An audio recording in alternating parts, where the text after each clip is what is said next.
izinkan khatib menyampaikan wasiat atau khutbah Idul Adha berjudul Idul Adha di era pandemi, pengundian taufik dan pesan keolahraga.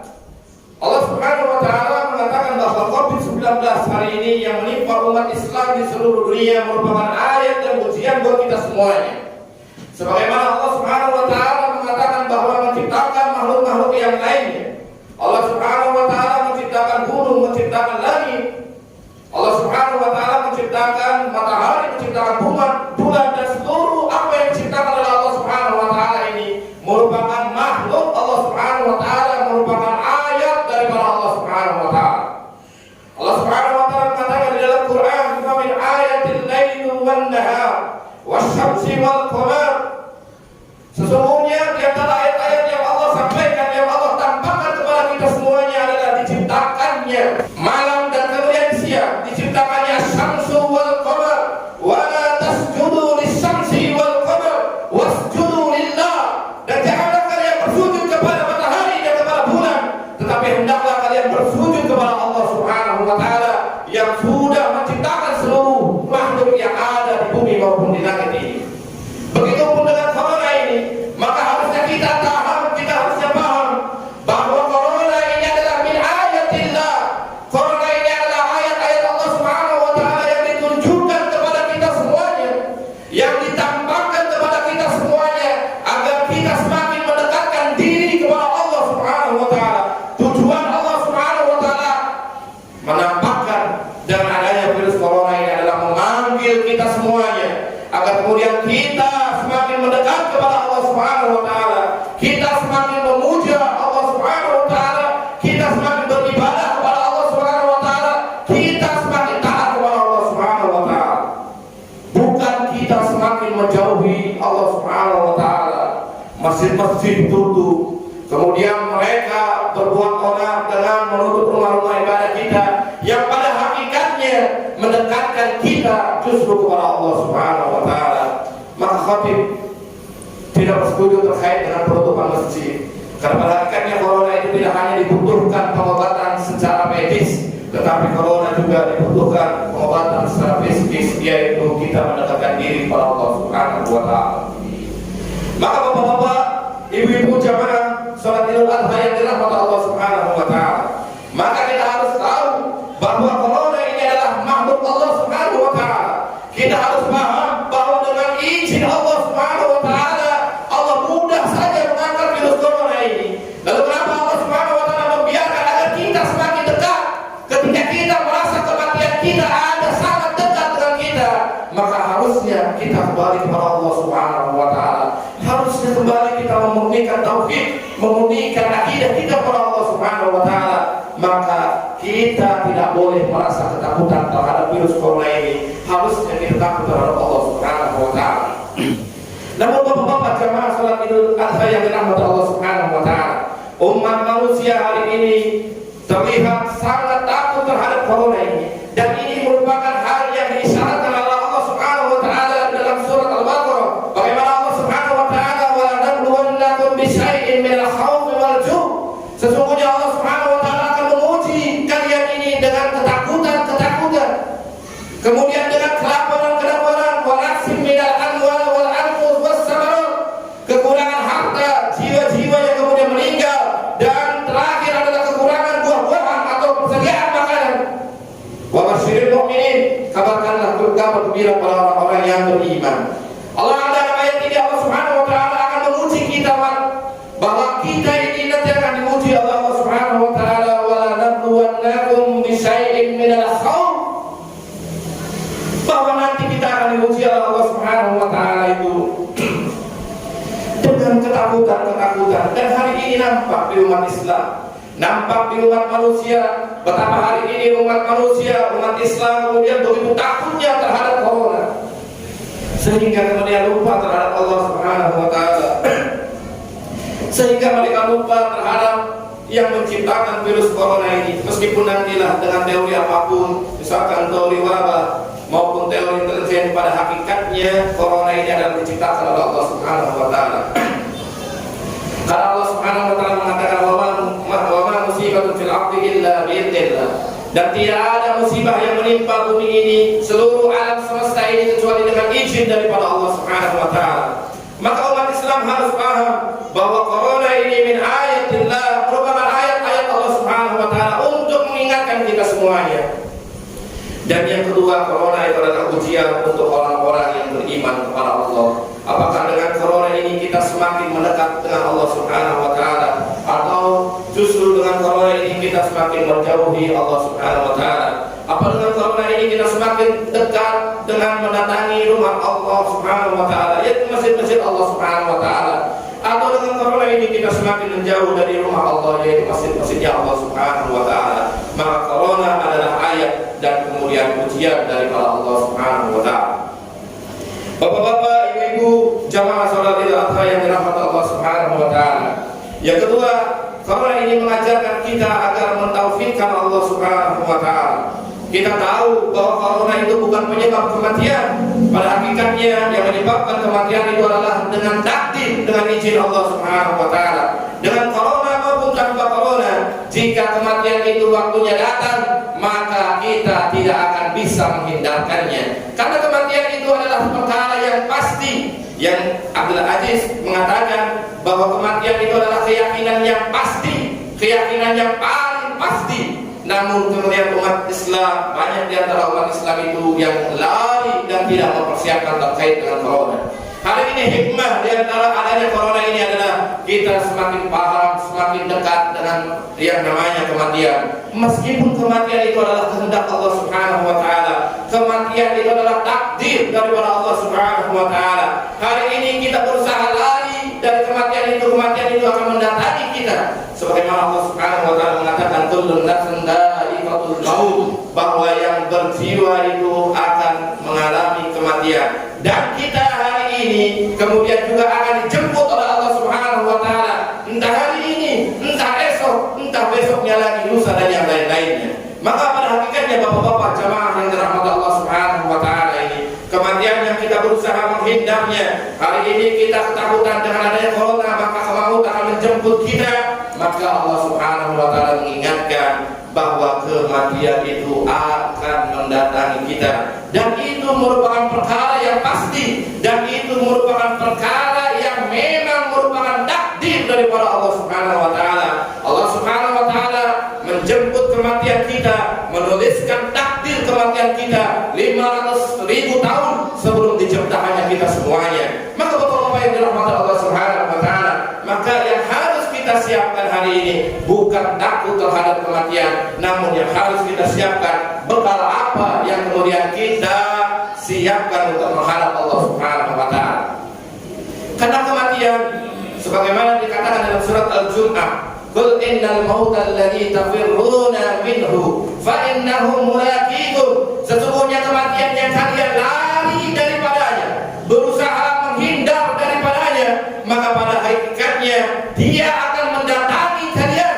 Summa turadduna ila alimil ghaibi wasyahadah, kemudian Allah Subhanahu wa Ta'ala akan mengembalikan kita, akan kembalikan kepada Allah Subhanahu wa Ta'ala yang memahami terkait dengan ilmu ghaib maupun ilmu yang nyata. Maka bapak-bapak, ibu-ibu jamaah salat Idul Adha yang dirahmati Allah Subhanahu wa Ta'ala, hari ini kita memurnikan tauhid kita, bukan corona yang menyebabkan kematian. Adapun hari ini kematian banyak disebabkan karena corona itu memang kehendak Allah Subhanahu wa Ta'ala.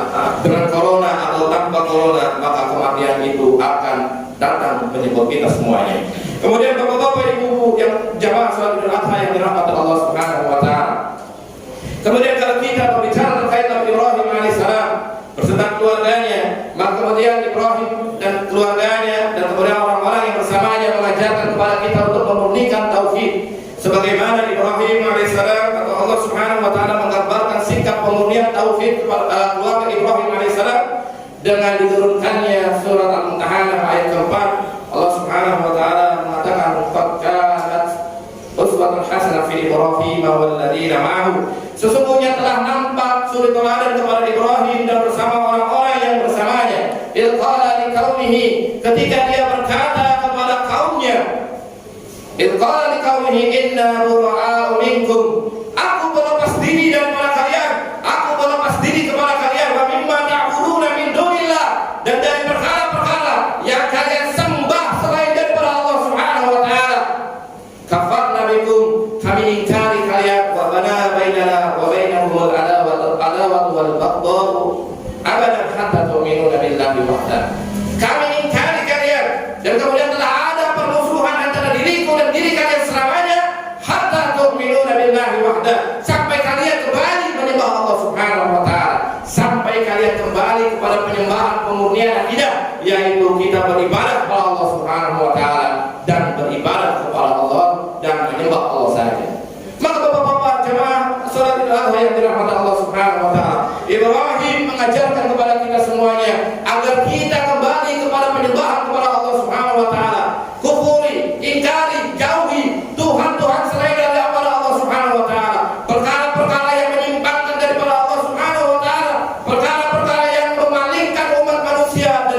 wasiatnya ini adalah ilah-ilah yang disembah selain daripada Allah Subhanahu wa taala.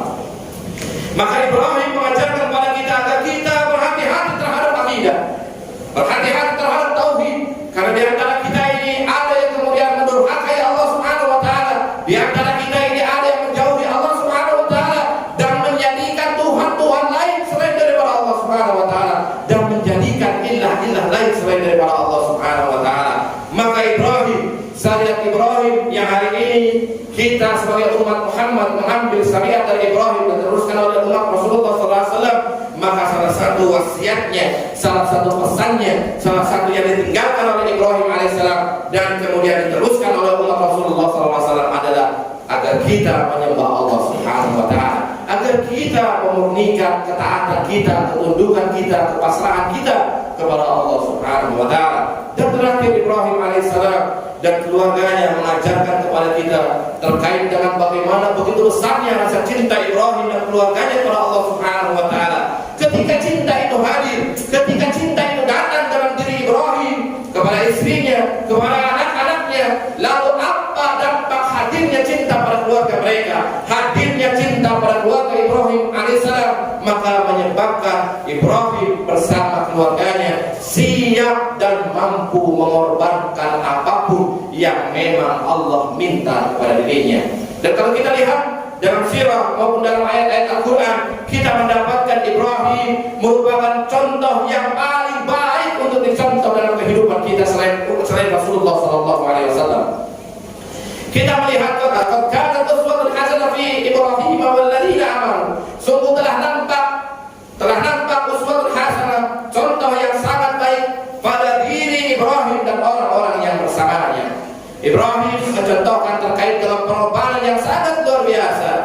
Ketika dia ratusan tahun tidak mendapatkan keturunan, tidak mendapatkan anak dari istri pertamanya, kemudian Allah Subhanahu wa taala mentakdirkan untuk menikah dengan istri kedua, hasilnya menghasilkan Nabi Allah Ismail alaihissalam.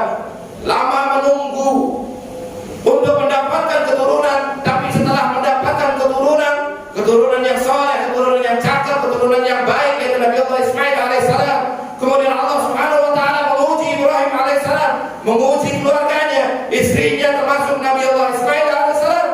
Ketika Allah Subhanahu wa taala menurunkan terkait dengan perintah untuk menyembelih Ismail, bagaimana sikap yang disampaikan oleh Ibrahim dan anaknya dan keluarganya?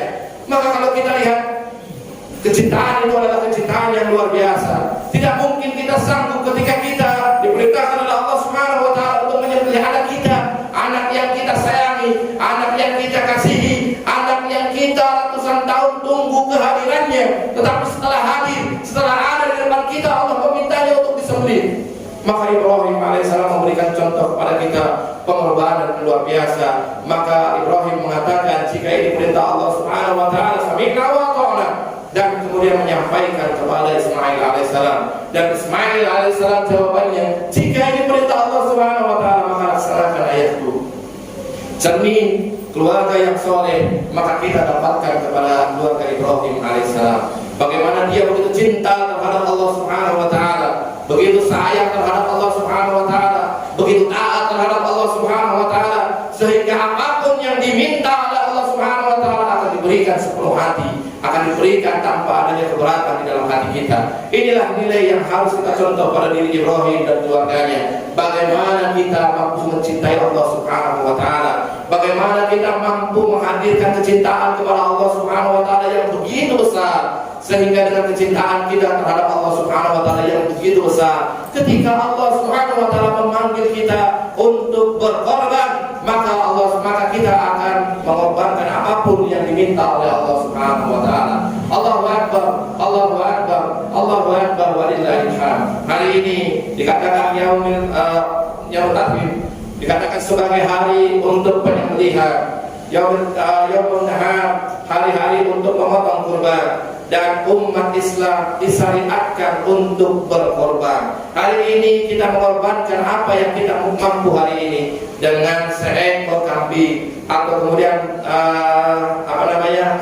berpatungan dengan seekor sapi. Maka berangkatnya ini adalah ajaran yang diajarkan oleh Ibrahim alaihissalam. Baru kambing hari ini yang kita korbankan, baru sapi yang hari ini kita korbankan untuk Allah Subhanahu wa taala. Besok atau lusa jika Allah Subhanahu wa taala meminta pengorbanan yang lebih besar daripada itu, mudah-mudahan kita sanggup untuk melaksanakannya. Karena pada hakikatnya ibadah kurban ini melatih kita untuk meninggalkan kecintaan kita terhadap dunia. Ibadah kurban ini mensedikitkan kita cinta terhadap harta-harta kita, karena pada hakikatnya harta itu merupakan titipan daripada Allah Subhanahu wa taala dan harus dipergunakan untuk berjuang di jalan Allah Subhanahu wa taala. Allahu akbar, walillahil hamd. Terakhir bapak-bapak, ibu-ibu jamaah salat Idul Adha yang dirahmati Allah Subhanahu wa taala. Marilah kita berdoa kepada Allah Subhanahu wa taala, mudah-mudahan Allah Subhanahu wa taala senantiasa menunjukkan kita kepada jalan yang lurus, senantiasa memberikan kita untuk taat kepada Allah Subhanahu wa taala, untuk terus beribadah kepada Allah Subhanahu wa taala, dan senantiasa memberikan rasa cinta yang begitu besar terhadap Allah Subhanahu wa taala, terhadap Rasulullah SAW, di atas kecintaan kita kepada makhluk, di atas kecintaan kita kepada benda, di atas kecintaan semuanya yang bisa mengalihkan kecintaan kita kepada Allah dan Rasul. Allahumma shalli ala Muhammad wa ala ali Muhammad kama shallaita ala Ibrahim wa ala ali Ibrahim wa barik ala Muhammad wa ala ali Muhammad kama barakta ala Ibrahim wa ala ali Ibrahim fil alamin innaka Hamidum Majid. Allahumma ighfir lil muslimina wal muslimat wal mu'minina wal mu'minat al ahya'i minhum wal amwat innaka qaribun mujibud da'wat ya qadiyal hajat. Rabbana zalamna anfusana wa in lam taghfir lana wa tarhamna lanakunanna minal khasirin. Rabbana atina fid dunya hasanah wa fil akhirati hasanah wa qina adzabannar. Subhanaka rabbika rabbil izzati amma yasifun wa salamun alal mursalin walhamdulillahi rabbil alamin. Aqulu qawli hadza wa astaghfirullah li wa lakum wa sa'iril muslimina wal muslimat innahu huwal ghafurur rahim. Assalamualaikum warahmatullahi wabarakatuh.